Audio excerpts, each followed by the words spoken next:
I am justice.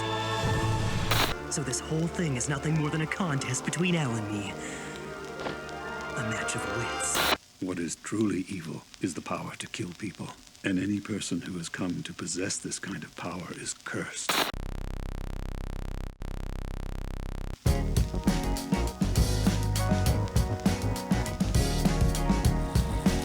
Death Note is without a doubt one of the most entertaining series to grace the 2000s, coming out in a hot period of now classic or at least cult classic anime. While they all have their specialties, nothing is quite like our tale of notebooks, gods of death, the people who want to become like them, and then the people chasing those ones. It's a cat and mouse game absolutely for the ages between the prim, proper, and downright perfect late teenage Light Yagami and the world's greatest detective, and also second and third greatest detective, L, whose entire being is dedicated to his craft of catching criminals. The duality of the series surrounds that action, sitting somewhere in the phrase crime and punishment, as Light takes the more drastic route of, well, killing every single criminal he can with a death note, a notebook which kills anyone whose name is written in it, until he believes the world will be spotless, bright, peaceful, and completely rid of crime. As such, these two men, and the story composed within this rivalry, is dependent on crime. But Death Note is far from actually saying anything at all about crime itself, because it's not about crime. It's about the reaction to crime. Now, before we go any further, we have to address part of what makes Death Note so good, and that's the fact that it's one step away from being a Looney Tune at some points. It's genuinely bat crap crazy, straight impossible, and ridiculous in every way. From the luck contrivances that everyone manages to capitalize on in mere seconds, the way these rivals share the exact same thoughts, how Light manages to predict the actions of himself without memories over a span of months into the future, and of course, the potato chip scene. This show is ridiculous. This isn't what we're talking about today, but it feels wrong to speak seriously on Death Note without first mentioning that it isn't really the most serious series. Everything that happens plot-wise has one main reason: to elongate and carry the game of cat and mouse, providing satisfying twists, genius explanations, and as much drama as possible. Everything else is second to that entertainment value, which is why the series can be so insane. These elements play together to make it what it is. So when I say Death Note isn't about crime, it's because it's not supposed to be. Crime is just the backdrop to have a detective and their foe, to create characters around a common idea, justice, who have a reason to fight each other so that their entanglement feels deep and meaningful. Great series merge everything into a core idea like that.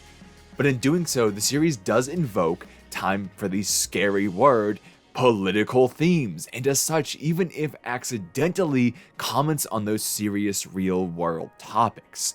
I thought of this because I went back to rewatch the series for an entirely different topic and message than today's, and when I looked closer, I realized that the way it developed that possible theme felt wrong. I was originally going to talk about inaction, how a static society is what caused these drastic actions, both in the Shinigami realm and the human world. But when I started to think about finishing that message, I realized it was wrong. It was skewed. That wasn't the reason. Because Death Note isn't actually about crime and the factors that cause it, i.e. society and its resistance to or ability to change. It's about the people who don't consider such things and instead look past them to blind idealism, to enjoyment at the cost of others, and to fulfill their downright childish actions and exert undeserved power over the world. The crime in Death Note, because it is not meant to be true, is not real crime. Every criminal is some generic throwaway who invokes no sympathy. They are crazed murderers or creeps, if not downright rapists, and often labeled as junkie as well, just to throw more terms on top of it. It is presented as this totally black and white, cut and dry issue. Crime is awful, so all criminals are awful, and no more thought is given to it than that. There is one moment later in the series where Light, without his memories of being Kira, thinks to himself something like, there are people who regretted their crimes or did so by accident or had acceptable circumstances, and he insinuates through that he would never kill those kind of people as Kira. But this is also after in the first episode where he says that all the lesser criminals will die of disease and accident until none are left, so he's clearly contradicting himself here, and we have no confirmation of non-heart attack killings he commits, At least in the anime, maybe that's a detail used in the manga, but it's conflicting for our purposes here today. So I'm taking it how I believe fits best with Light's character. Without his memories of being Kira, Light believes he would see crime with some nuance. But this is just his wishful thinking on genuinely trying to prove he is not Kira as he considers the possibility. He's deluded and childish. This is just a Light form of that. So we have stated very clearly in the series, crime, black and white. There's no question as to whether it should be punished. As such, Light and L are not justice in the sense of a fair society or creating one, they are justice in the sense of retribution, the punishment which exists in an unfair society. This is fine. The end of this rant is not that Death Note should have given us a more nuanced take on crime, because I understand that's not what the point of the series was. It's a great anime, a downright insanely fun one, and it should stay as that. I'm simply saying all of this to move us to what the series seems to actually be about. It says crime is absolutely wrong and should be punished. That's assumed. How harshly is the question? How far do we go to deliver punishment? And does the act of catching crime itself ever become crime? It takes a stab at this by first setting up the extremes. Light witnesses a world which he believes to have no law, although that's very subjective and skewed to his point of view, but then he acquires the means to establish absolute law. We see no punishment and then all the punishment as he walks around thinking about how the world would just be better off without some people. I don't think I need to spend much time establishing how the death penalty, with one man acting as literally judge, jury, and executioner, is just about the extreme end of punishment. Now, with the dichotomy of the series, this rivalry that's very distinct, very literal of red and blue, prim and sloppy, you'd imagine that L is somewhere on the other side of this. But he really isn't. Every character in Death Note tends towards authoritarian means. Although his methods grow more extreme as the series progresses, for sure a sort of commentary on the point at which catching crime becomes criminal itself, but it feels skewed because he starts by committing crimes. He's spying on people, tailing them, and bugging their houses. Not quite extreme, but certainly not ideal, and he says, I can't do anything that would deprive you of basic human rights. Despite, well, depriving people of their basic human rights, well past the point where any evidence warranted such treatment. He meets his end because he was willing to use the very power he believed was too unwieldy for the world, because he needed to be 1000% certain that he was right and test a theory he just couldn't let go of. Yes, Light is genuinely evil, maniacal, dangerous, and so much more, so in comparison, L seems like an angel, but he's not a very great person himself. Justice is just the word they use to justify their actions. What they truly desire is authority. They each place themselves above the law, yet claim to be the ones who are most suited to apply the law. How does that make sense? And I think that's why there is no point where we seem to find the line where things go too far, why looking at the series in that context leads to an incomplete message, even when it seems like a natural point for the anime to make. After all, L, who was extreme but less so than Light, loses to the latter, who then loses himself to these essential clones of L. Whose methods were right? There is no definitive answer there, because there isn't supposed to be. Death Note is not actually asking how far is too far. It is not finding when the law itself becomes crime. It's showing us people who don't even consider such things because they have fundamental misunderstandings of society but still have the power to change it. It's about privilege's hold over justice. Let's step back for 1 second to something I just said. They each place themselves above the law, yet claim to be the ones who are the most suited to apply the law. Why can they do this? It's because they don't understand crime, because their opinion on it is the series' underlying assumption of cut and dry. They're seemingly trying to solve an issue without actually understanding the issue. By never addressing the root causes of crime and instead resolving only to punish, we can never find a defined line. We see warped senses of justice, and so any answer we draw would be warped itself. What we can gather then is more about the men in charge of justice rather than justice itself, and just how flawed those men can be. Are they actually concerned with crime at all? Mentioning the root causes of crime might sound like I'm veering back into Death Note should be less fun territory, but I don't think so. We can gather why it doesn't have a look at the actual causes of crime from its main characters. It's a story from their perspectives, and they have no perspective on crime, so neither does the series. These awful men themselves don't care about the root causes of it, despite their claims of justice. They just needed a buzzword to make their actions sound good, and that always seems to be justice. I couldn't make the video I wanted to about Death Note because once I rewatched this series, I kept looking at it, seeing everything that played out and going, none of this is justice. Now, digging deeper into that, let's start with Light, because he's the easier character. He is not at all subtle, and so I won't need to spend much time analyzing him because of that, and also likely because it's been done to death at this point. We all know Light Yagami. Perfect student appearance, which hides the fact he's a complete megalomaniac. He's exceptionally childish, claiming to be a god creating a just new world and dedicating himself to it, which is true. He takes a lot of time and a lot of effort, more than is even humanly possible, to see this goal through, yet at the same time, he always incurs risk in this supposedly essential task, doing things like taunting his victims just before death, an act which can only be for his ego. And his air of moral superiority goes out of the window the second he starts killing innocent people. And I think what really shows this off best is that there's more to his famous quote, "the god of the new world." In the first episodes, he finishes that quote saying, "the god of a new world that everyone desires." He has genuinely convinced himself that all he believes is fact, some kind of hidden silent majority bullshit that everyone's on his side even if they don't say it.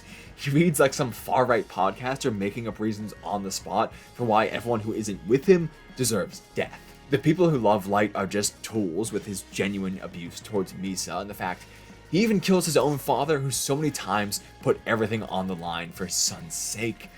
Light is awful. He is supposed to be awful. But rather than just saying Light is awful and drawing a conclusion from there, let's instead look at why he had the ability to be awful. Not the Death Note, not the source of his power, but why he craved more power than he already had. Why is this kid who's top of his class with a guaranteed future walking around thinking about how unfair and awful the world is? Light is privileged, and oh, I know, I can hear the raging comments about out of control wokeness already, but he is.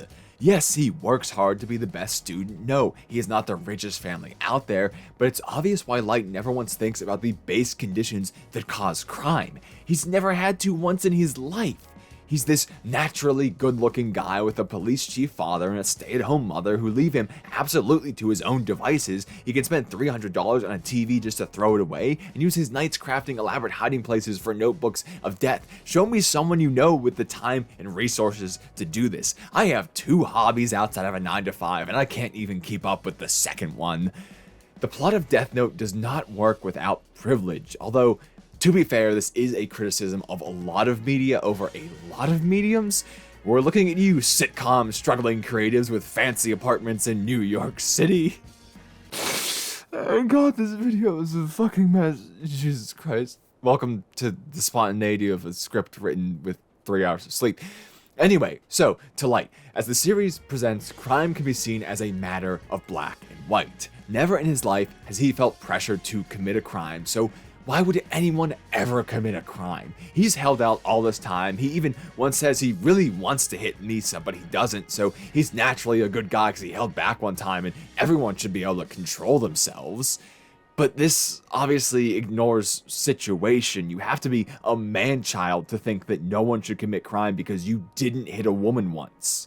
Light is read by his classmates as, "This one looks like a sheltered genius who's been groomed for success his whole life." Because he is. His situation is a carefully controlled one where he's been kept away from the world because the real world is harsh. Rather than fixing a cruel world, those with the resources simply move away from it, ignore it, and raise kids who then themselves know nothing of it. These carefully cultivated bubble worlds of chosen children. And then because these people have resources, they're the ones who grow up to be in positions of power. Light's goal is basically to be his father, to lead the police force. Whether he found the Death Note or not, he would have been judging crime, handing down punishment on a world he had never even seen in the slightest. So with this skewed perspective, he can become someone like Kira who rolls through a coat of fear enveloping the world. In his new world, crime is essentially non-existent. He has ended the issue, but it's an issue that arises from many others going unaddressed. It's like fixing your leaking roof by putting a bucket underneath of it. Yeah, you won't have to deal with the effect more than occasionally emptying the bucket and you just walk around it, but the issue is still right there. You can just notice it less, and eventually the whole ceiling is going to crumble in if you do nothing.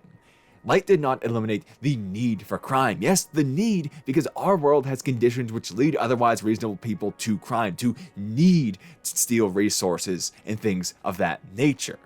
He has simply made a world where going against those conditions now results in death. Everything which constitutes crime still exists and are still reasonably powerful factors. Now, you just can't act against those conditions. It's like outlawing protests to prove you're a good leader. I could make a whole rant down this line of reasoning about the spirit of the law and the morality of acting against unjust laws. That's probably obvious by how excited I have sounded through this whole topic and video. But I did a whole other video specifically on that in regards to psychopaths, so if you want to follow that line, I'd recommend the card on screen now. It's genuinely probably some of my greatest work.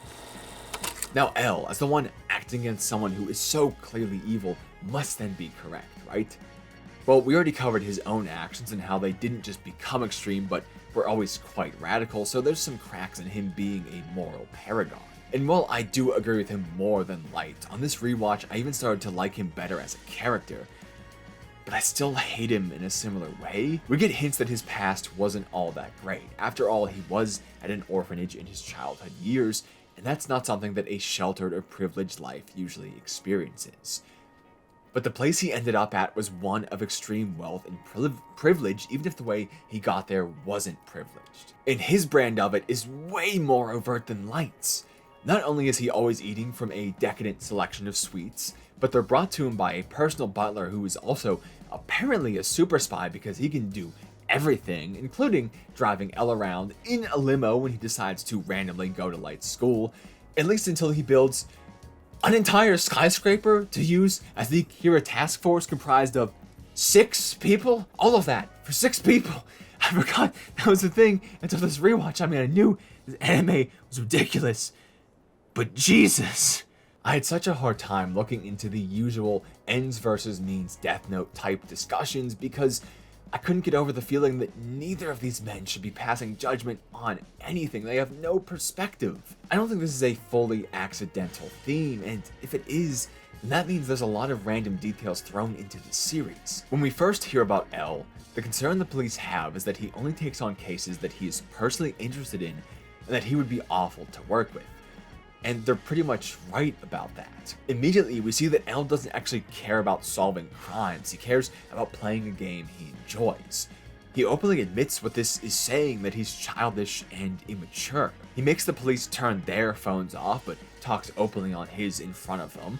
When the task force won't put up with his methods any longer, as he decides to let the false Kira kill again to confirm absolutely that he is Kira and how he kills, he essentially takes his ball and goes home by splitting off from them and pulling Light along with him. L is not trying to stop a killer. He's not doing what's right.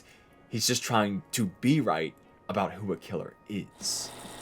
I appreciate L's honesty about who he is and the fact he provides some massive benefits to the people he uses for his game. He is acting selfish in a somewhat tempered way, trying to minimize how much it hurts people he views as worthwhile, which is a decently moral way to be. It has elitism over a certain group and his glaring abuses, but it's not the worst. But L still adds nothing to the discussion of justice because he drops that morality the second it's inconvenient. This story is not about which one is right. It's about why neither of them is. Now, there's also the side of the police, and while they go along with L for most of the series, they are presented in a very idealized light with many of their own poster moments. And they have ideals which align very much with the spirit of the law. One of my friends mentioned part of the dichotomy between our leads. Light has no care for due process. L has too much care for it. He needs absolute certainty before he acts, even to the point of failing to prevent crime. Well, I would argue that L's care for it is simply a means to ensure he's right. His methods do still lead to that effect. So we have one point where they actually are opposite ends and can find who sits in the middle, and it's the police. Naturally, they care about due process, about the laws as they have been written. We see so many times how much of a goddamn Chad Chief Yagami is. He refuses to accept a firearm even when facing down Kira because they're illegal in Japan. He and the others are furious about being tailed and spied on because it's a violation of their rights as stated, but they go along with these actions which break the law, in the Chief's case even when it violates the rights of his family, because they understand that law is not all, it must adapt to new circumstances. It is designed with a purpose to enforce the hopes and dreams of society, the will of the people. If there are times where it instead comes into conflict with that, then there is a gray area for individual action. They are not above the law and do not believe themselves to be. I think allowing their own rights to be broken proves that. But they understand sometimes that the law will be broken for a reason, and that reason can be good. I mean, Chief Yagami crashes through the front of a private building, holds people at gunpoint, and demands they turn over the tapes the second Kira sent. He's irate, threatening to kill them if they refuse. But when he leaves, it's the bombastic exunt of a hero, welcomed and guarded by the comrades who understand and defend his actions, even if they were against the law, and he receives no punishment whatsoever for this act. While seen as heroic, this stunt is part of the evidence that, like his son and son's rival, Chief Yagami is quite childish, impulsive, and maybe even more violent and physically dangerous than the main duo. But he is subtly more idealized than them. I think the first show of this is his dedication. While Light and L work hard, they are protected from harm. They work in the shadows, sending other, lesser beings to do their bidding. Even to the point of L complaining the one single time he has to go out, which is to save Matsuda. And for him, this is all a game anyway, something he enjoys doing. It does not work like it is for them. It's hard at times, but all hobbies are. He's doing this because he wants to, not because he thinks it's right. Chief Yagami is doing it because he thinks it's right. Let's jump to the tennis match for a second, one of Death Note's most memorable scenes. This time when I rewatched it, I was more interested in what it cut away to before coming back. And that's a conversation between the chief and his boss, where he's being questioned about the lack of progress on the Kira case. He has an outburst and yells about how the rest of the department ran away, but they're being called incompetent, how they'd all rather let a serial killer run free than risk their lives as the task force is doing. We earlier see the chief and L side by side and look at their, well, looks. L looks relaxed, fine as always. The chief is disheveled, unshaven, kept away from his family even more so than his already usually long hours. He remarks to his boss about how hard L is working too, and then it cuts to L playing a tennis dick measuring contest with Light just to stress, nah, not really. And then the chief has a genuine heart attack from stress, surrounded by a case of mystical, nonsensical heart attacks. He is so clearly the ideal to the point of locking himself up because of a conflict of interest in this case, because he doesn't trust himself to contain himself. His son is having his rights violated with the possibility of execution, and the chief can't handle that. He knows he'll do something stupid in the face of his worst fears just because he's human like anyone else, like that's what we'd all do. But he does something about it. He does something to remove himself from the situation for everyone else's good. That's something neither Light nor L would ever even consider doing. And that's why this cop is the ideal of the story. He is a flawed, stupid human being, but he understands that, unlike Light, and then he does something about it instead of just mentioning it and moving on like L. And that's what's even more messed up about it. How many people in the anime get a worse deal than this man? Pretty much no one. He has a complete fall from grace, forced to become the very thing he gave his life to catch, killed by his own son in a moment of final false hopes, lied to one last time. The people who should actually be deciding justice are busy being trodden upon by the plans of privileged authoritarians. Now, Death Note, in showing us a majority of authority-based characters, sits firmly on the side of authority, of might is right. There's no question about whether crime should be punished harshly according to the series. Even our more reasonable characters pretty openly agree with execution being a worthwhile punishment. I think that's part of why I was uncomfortable making a more selective analysis of Death Note, why I'm doing something so kind of meta-narrative based, because there were a lot of overarching elements of the series I felt needed to be addressed, so I wasn't seemingly supporting something I don't. So furthering that line of thought, the cops in Death Note aren't that representative of real cops. The absolute heroism they show, their dedication and resolve, even under the threat of mystical death, isn't something we would see so much in real life. Yes, there are some who might be that ideal, as people will comment. I respect anyone truly like that, but the percentage is low. It's very low. At the end of the day, in our current methods of social structure, being a police officer is just another job, and no one really wants to do their job because doing your job sucks. They want to just get paid and make it home at the end of the day, and there's absolutely no fault in that. I am the exact same way. It is the natural state of a system run on money and productivity. But my job isn't a matter of life and death for other people. I never resolved to put my life on the line for the sake of my fellow citizens. People are going to scream about keeping politics out of their anime, but we constantly witness the disconnect between the image of police and the actuality of police. Many just wanted authority like our two main characters. They're a far cry from crashing a van through private property and risking their entire career in life just to stop a broadcast they think will hurt people. And that's because these ideal men in Death Note are not ideal because they are cops, they are ideal despite their profession. If you hate that I'm making this statement, then you probably shouldn't like Death Note, as a heads up. It gives ample reason as to why this task force is only 6 people, because everyone else quit. The officers assigned to the case resigned, their leaders failed to divert more action to be directed towards the case, and at a later point even accepted amnesty from Kira's wrath in exchange for deciding not to pursue him anymore. They gave up. The task force members are made to resign from their positions as officers because of this. They're literally forced out of being cops because they're too ideal. While they're doing all of these great things, serving the spirit of the law, putting their lives on the line, they're not even officers of the law anymore. They're just people who live in the real world trying to do the right thing. And I think that's where things are meant to sit. Kira is caught because of these ace detective children, but only with the assistance of normal people acting on their desires to be helpful and make a better world. They're constantly the ones directing that authoritative force away from its most extreme and to somewhere more humane. Having them just be normal people working to this goal makes them the spirit of the law. They think Kira is wrong and that he is going against what makes a better world despite his claims, so they pursue him and seek to stop him at risk to their own lives. They question if stopping him is right since he claims to have the same goal as them, but they steal their belief in the law and continue the chase. They understand crime, they are targets of it, pawns in the game of it, have families who depend on them not falling victim to it. We see that authority should not determine right and wrong. Right and wrong should determine authority. People like Light and L should not be in charge because they work based on the former assumption. They play with the lives of others for their own ego, use people as pawns in a game that for everyone else is life or death. They both suck, and the organizations which facilitate their actions or go against them aren't much better. At one point, the head of the police just straight up tells L he gives up and he should tell him what to do. They become puppets for crazed authority instead of doing their duty. But there are people who exist that are ready and willing to perform that duty.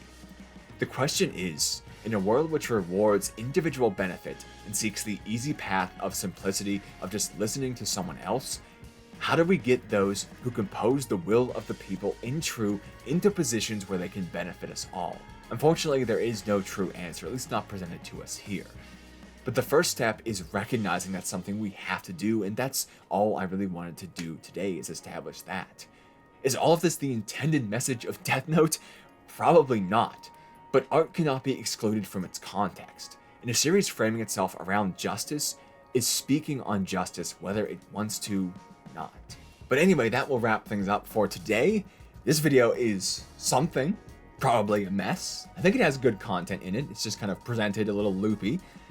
And this outro, if I talk anymore, will go that exact same way because I'm very tired.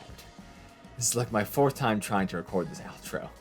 So I'm just going to say, likes and comments and everything really do help because they push the video further in the algorithm, but also because seeing what you think helps improve my opinion, know if I'm making good content, stuff you want to see. So It is for the benefit of the channel, but also for the benefit of me creating stuff for you to get a better perspective and know that I'm making what you want to see. So let me know down below as always.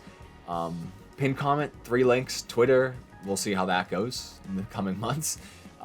Discord, more importantly, things are really popping over there, so that's been going great.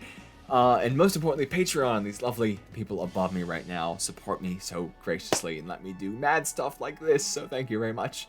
But as always, a big thank you to everyone for being here and spending some time with me, so thank you for watching, and I hope I'll see you again soon.